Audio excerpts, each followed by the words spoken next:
आज कक्षा 10 दूसरा पाठ है अन्योक्ति विलास। तो शुरू करने से पहले हम परिचय देना चाहते हैं कि आप हिंदी प्रभात के यूट्यूब चैनल में अपना अध्ययन कर रहे हैं, देख रहे हैं, ध्यान दे रहे हैं। तो मैं श्रवण कुमार तिवारी अन्योक्ति विलास का आज चर्चा कर रहे हैं।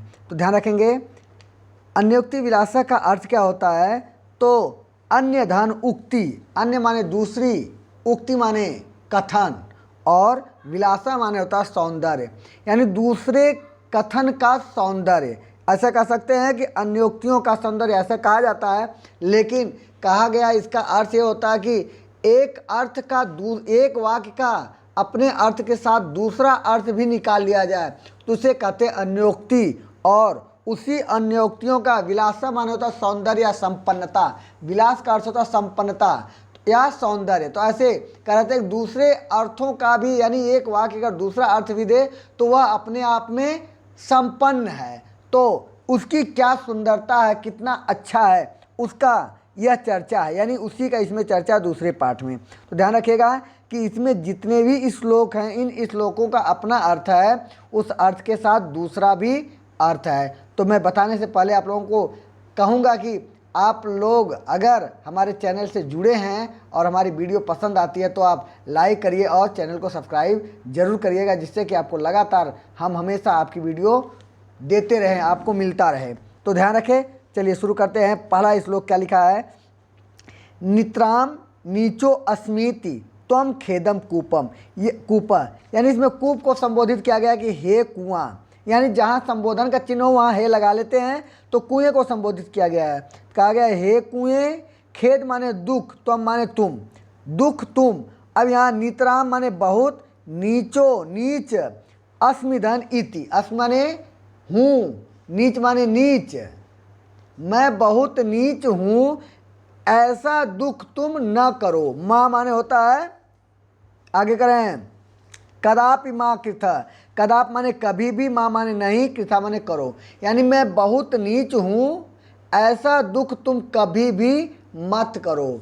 ऐसा संबोधन किया गया कुएं को, हे कुएं मैं बहुत नीच हूँ, इस प्रकार का तुम दुख मत करो। अत्यंत सरस हृदयो यत परेशान गुण ग्रहितासी, करें कि जो बहुत सरस हृदय वाले होते हैं। अत्यंत माने बहुत, सरस माने रस से युक्त, हृदयो जिनका हृदय रस से युक्त है, यानी जो अत्यंत सरस हृदय वाले होते हैं। परेशान, परेशान माने दूसरों के गुण ग्रहितासी, गुणों को ग्रहण करते हैं, या यानी कह रहे हैं कि जो अच्छे लोग होते हैं, तुम अपने को दुख, यानी तुम्हारे अंदर बहुत सारे गुण हैं, और जो अच्छे लोग होते हैं वह दूसरों के गुणों को ही ग्रहण करते हैं। यानी कहने का मतलब है कि तुम अच्छे हो।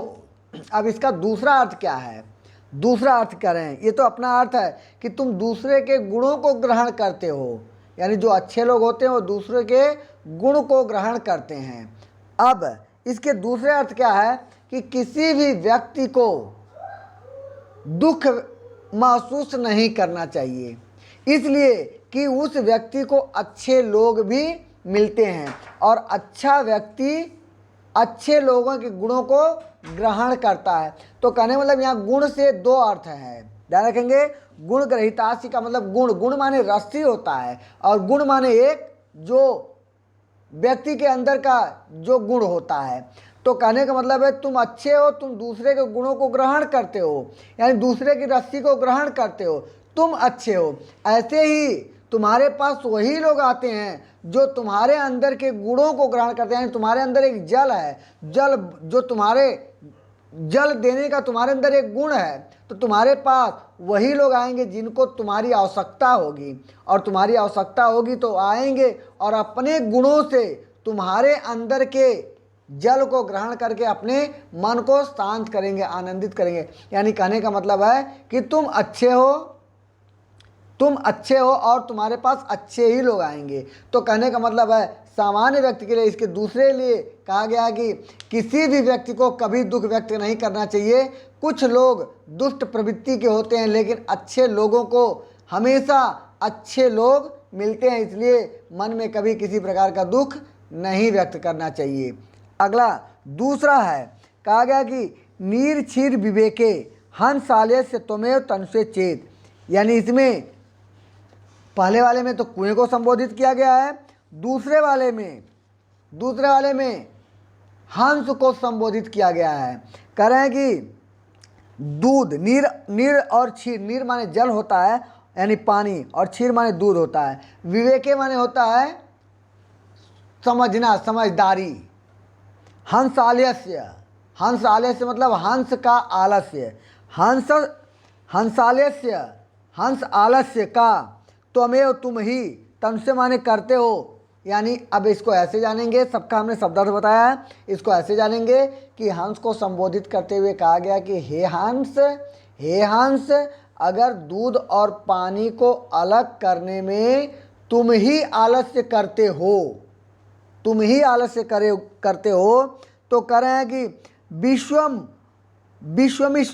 विश्व अस्मिन अधुनान्य, अब इसको संधि विच्छेद कर लेंगे, विश्वम धन अस्मिन धन अधुना धन अन्य। विश्व माने संसार में, अस्मिन माने इस, अधुना माने अब, अन्य माने दूसरा। यानी कहने का मतलब तुम्हारा कर्तव्य क्या है, दूध और पानी को अलग करना, और अपने कर्तव्य को तुम अगर करने में आलस्य करते हो तो इस संसार में दूसरा कौन है, दूसरा कौन मतलब अन्य माने दूसरा, और अस्मिन माने इस, विश्व माने संसार, यानी इस संसार में दूसरा कौन है। कुल व्रतम पालयस्यति का, यानी तुम्हारे खानदान के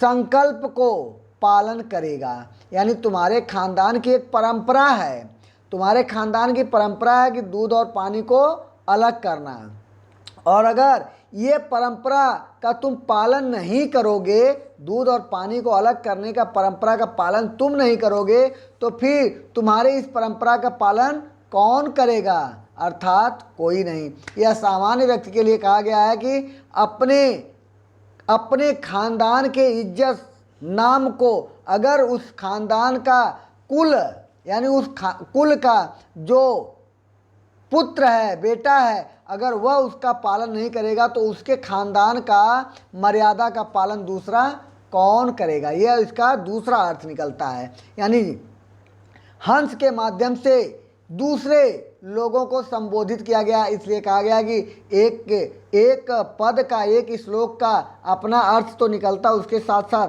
दूसरा अर्थ निकलता, तो उसको कहते हैं अन्योक्ति। अगला तीसरा में देखेंगे तो लिखा है कोयल को संबोधित किया गया है, यानी सब अलग अलग लोगों को संबोधित करके बताया गया है। कह रहे हैं कोकिल, हे कोयल, यापय माने होता बिताओ, दिवसान माने दिनों को, तावत माने तब तक, बिरसान माने होता नीरस, करील विपटेश माने होता है कटीले वृक्षों पर। आगे सबका हम शब्द अर्थ बता के फिर अर्थ बता दे रहे हैं। यावत मिल दरिमाला अली, यावत मिलत धन अलिमाला, मिलत धन अलिमाला, यानी मिलत माने मिलना, अलिमाला माने भौरों का समूह, यावत माने जब तक, ऐसे यावत माने जब तक, कोपी मतलब कोई भी, रसाल माने होता है आम का, समूल्यसति माने होता है आ जाता है, यानी सामने आता है। अब ध्यान रखेंगे, इसका पूरा अर्थ देखेंगे। इसमें कोयल से कहा गया कि हे कोयल, तब तक अपने इस बुरे दिनों को, कोयल यापय माने बिताओ, दिवसान तावत, बिरसान माने नीरस। अब इसको हम पूरा व्यवस्थित करके बता रहे हैं। हे कोयल, तब तक अपने इन नीरस दिनों को इस कटीले वृक्षों पर व्यतीत करो, जब तक भौरों से युक्त आम का मौसम सामने न आ जाए। यानी कोयल का बोलने का समय कब होता है, आम माने कोयल के बोलने का समय कब, जब आम में बौर लगता है और आम फलने को आता है। और इसी पर कोयल से कहा गया कि आम का जब समय बीत जाता है तो उसके लिए, कोयल के लिए वह नीरस समय हो जाता है।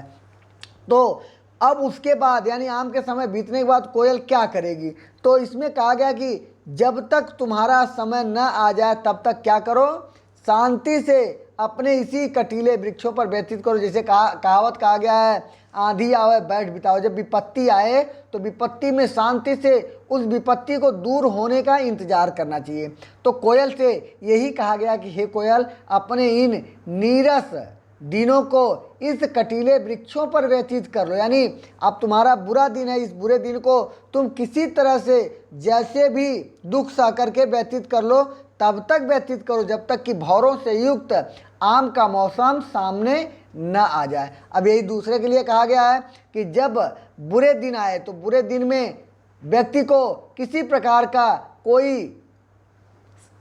मतलब रिस्क, यानी कहा जाए कि किसी प्रकार का कोई माने परेशानी नहीं लेने चाहिए, बल्कि उसको अपनी उन परेशानियों को यानी समय का इंतज़ार करना चाहिए। बैठ करके शांति से समय का इंतज़ार करें, जब उचित समय आए तो उचित समय में ही किसी कार्य को करें। तो बुरा दिन हो तो बुरे दिन को इंतज़ार करने की ज़रूरत है। अगला, बस ऐसे ही दिमाग में बैठाइएगा, हमने पूरा हिंट पूरी तरह से व्याख्या बता रहे हैं। अब इसको जैसे भी हो व्याख्या बैठ करके घर पर कॉपी निकाल करके जैसे बता रहे हैं सोचिए समझिए और फिर उसे व्यवस्थित समझिएगा। एकदम सरलतम तरीके से आपको अर्थ बता रहे हैं। अगला है चौथा, कहा गया रे रे चातक। इसमें चातक को संबोधित किया गया, हे चातक। आगे सावधान मनसा, यानी सावधान मन से, तृतीय व्यक्ति मनसा तृतीय व्यक्ति का प्रयोग किया गया है।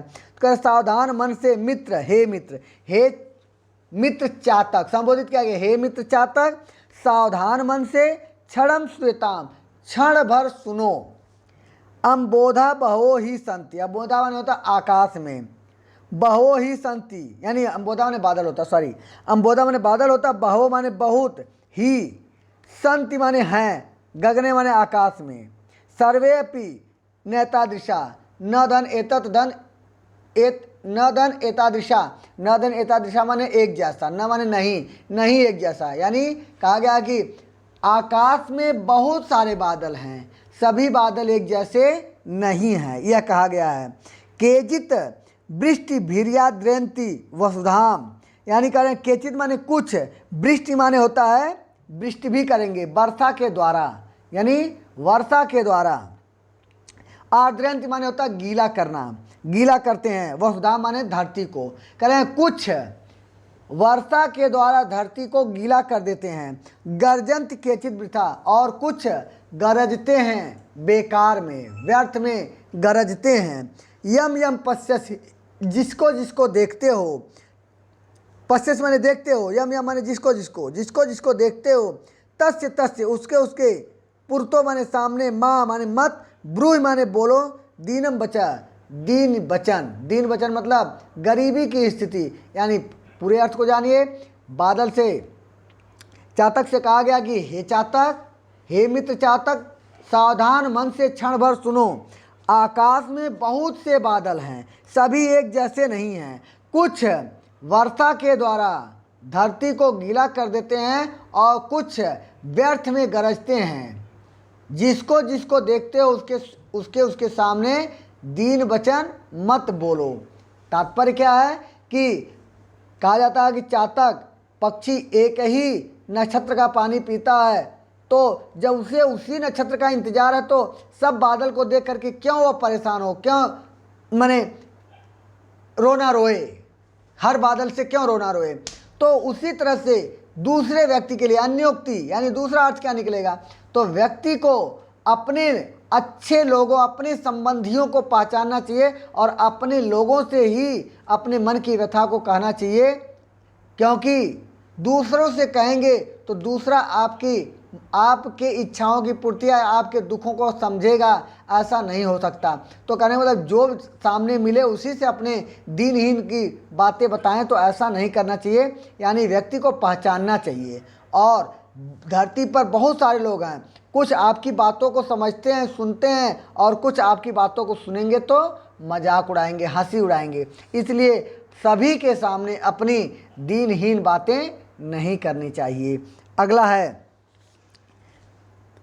5वां नंबर देखेंगे तो लिखा है कि न वह ताड़नाथ तापनाथ वह मध्य न वह विक्रियात क्लिश्यमानो अहमस्मि सुवर्णस्य में मुख्य दुखम तदेकम यतो माँ गुंजा जनो गुंजया तौलयन्ति। इसमें सोने का अपना कहना है, सोना कहता है सोने का दुख है। सोना का कथन क्या है, कह रहा है कि न मुझे पीटने से ताड़नाथ, न वह ताड़नाथ तापनाथ, न मुझे तपाने से आग के बीच में, यानी कह रहे हैं न मुझे पीटने से और न आग के बीच में मुझे तपाने से, न वह विक्रियात, न बेचने से, न बेचने से। क्लिश्यमानो, क्लिश्यमानो होता है दुखी, है ना, क्लिश्यमानो अहम अस्मि, मैं दुखी होता हूँ। तो क्लिश्य माने होता है दुख, अहम, क्लिश्यमानो माने होता है दुख, अहम माने मैं, अस्म माने हूँ, यानी दुखी होता हूँ। किससे नहीं दुखी होता हूँ, मुझे अगर आग में तपाया जाता है या मुझे पीटा जाता है तो मुझे उतना दुख नहीं होता है। तब कब होता है, कह रहे हैं कि स्वर्णस्य में मुख्य दुखम तदेकम। स्वर्ण कहता है कि मुझे तो तब ज़्यादा दुख होता है, मुख्य दुखम माने अधिक दुख तब होता है। यतो माँ जना गुंजया तलवंती, जब लोग मुझे रत्ती भर यानी जिसकी कोई कीमत नहीं है, मूल्यहीन वस्तुओं से मेरी तुलना करते हैं। यानी गुंजा माने बटखरा, यानी लोहे से मेरी कीमत और उस लोहे की कीमत में जमीन आसमान का अंतर है, यानी कितना अंतर है। और लोग मेरी तुलना उस तुच्छ चीज़ों से करते हैं जिसकी कोई कीमत नहीं है। 10 ग्राम 5 ग्राम, तो 10 ग्राम बटखरे का कितना कीमत, लेकिन 10 ग्राम सोने का बहुत कीमत है। तो सोना का यह दुख है, सोना का कथन है कि मुझे आग में जलाने से और पीटने से उतना दुख नहीं होता है जितना दुख तब होता है जब लोग मुझे रत्ती से मेरी तुलना करते हैं, यानी उससे तौलते हैं। अब इसमें अन्य व्यक्ति, दूसरे व्यक्ति के लिए कहा गया, दूसरा अर्थ क्या निकलेगा, कहा गया कि जो विद्वान व्यक्ति होता है, समझदार बुद्धिमान व्यक्ति होता है, उसका कथन है कि मुझे डांट लीजिए, पीट लीजिए, गाली दे लीजिए, लेकिन मुझे इसमें उतना दुख नहीं होगा। यानी डांटने पीटने गाली देने से मुझे उतना दुख नहीं होगा जितना दुख मेरी किसी मूर्ख व्यक्ति से तुलना करने पर होता है। यानी जब हमारी तुलना किसी मूर्ख व्यक्ति से होती है, यानी ये बुद्धिमान व्यक्ति का सोचना चिंतन है कि मुझे उतना दुख तब नहीं होता जितना दुख मुझे मूर्खों से तुलना करने पर होता है। इस प्रकार यह अगला हुआ पांचवा। अगला छठवां है, इसमें छठवें में कहा गया कि रात्रि गमिष्यति भविष्यति सुप्रभातम भास्वानुदेश्यति हसिष्यति पंकजाली इत्थम विचिंतयन्ति कोश गते दुरेफ हाँ हंत हंत नलनी गज उज्जाहर। इसमें देखिए एक भौरे का अपना चिंतन है, सोच रहा है। एक भौरा सोच रहा है, कहाँ सोच रहा है, कमल के पंखुड़ी में बंद है। और कमल के पंखुड़ी में जब बंद, यानी ऐसे कह सकते हैं कि जब सुबह होता तो कमल का खिल जाना होता और जैसे शाम होता वैसे ही कमल बंद हो जाता है। तो जैसे ही शाम हुआ भौरा उसी कमल में बंद हो गया, और जब बंद हो गया तब उस बंद कमल के अंदर क्या सोच रहा है उसकी चर्चा कर रहे हैं। कर रहे हैं भौरा क्या सोच रहा है, रात्रि गमिष्यति, रात व्यतीत होगी, यानी रात बीतेगी। रात्रि गमिष्यति यानी भविष्यत काल है, तो रात्रि गमिष्यति माने जाएगी, यानी रात यानी जाएगी, खत्म होगी, समाप्त होगी, बीतेगी कहने का मतलब रात जाएगी। भविष्यति माने होगा, भविष्यत माने होगा। सुप्रभातम प्रातः काल, यानी प्रातः काल होगा, रात बीतेगी और प्रातः काल होगा। भास्वानुदेश्यति, भास्वानुधन उदिश्यति, उदिश्यति माने होता है उदित होगा, भास्वानु माने होता है सूर्य, सूर्य उदित होगा। और हसिष्यति माने खिलेगा, हसिष्यत माने खिलेगा। पंकजाली यानी पंखुड़ी, यानी कमल की पंखुड़ियाँ, कमल की पंखुड़ियाँ खिलेगी। और कह रहे हैं इत्थम विचिंत्यति, इस प्रकार विचिंत्यति माने सोचता है। कोश गते, यानी कोश गते माने कोश में बंद, यानी कमल के कोश में बंद, पंखुड़ियों के अंदर बंद। दुरेफा, दुरेफ माने होता है भौरा, यानी इस प्रकार कमल के अंदर बंद भौरा सोच रहा है। ऊपर समझ में आ गया क्या सोच रहा है। तो नीचे है हाँ हंत, हाँ दुख है, दुख है। नलनी गज उजाड़ है, नलनी माने होता है कमल, गज माने हाथी, उजाड़ माने उजाड़ देती है। तब तक एक हाथी आती है और उस कमल को उखाड़ करके फेंक देती है। अब क्या है इसका मतलब समझ गए? न प्रातःकाल होगा, न सूर्य उदय होगा, और सब कुछ होगा, लेकिन कमल खिलेगा नहीं और उसी में वह अपने प्राणों को त्याग देगा। यानी ये हमारा अगला, यानी इस तरह का सोचना कहना है। अब ये अन्योक्ति का, ये तो भौरा का सोच था बंद होने के बाद। अब सामान्य मानव का क्या कथन है? सामान्य मानव भी जैसे कबीरदास जी ने कहा, आज करे सो काल करे सो आज कर, आज करे सो अब, पल में प्रलय होएगी बहुरी करोगे कब। यह कहा जाए कि इस पर बहुत सही बैठता, वह हिंदी है, वही हिंदी का ये संस्कृत में कहा जा सकता है।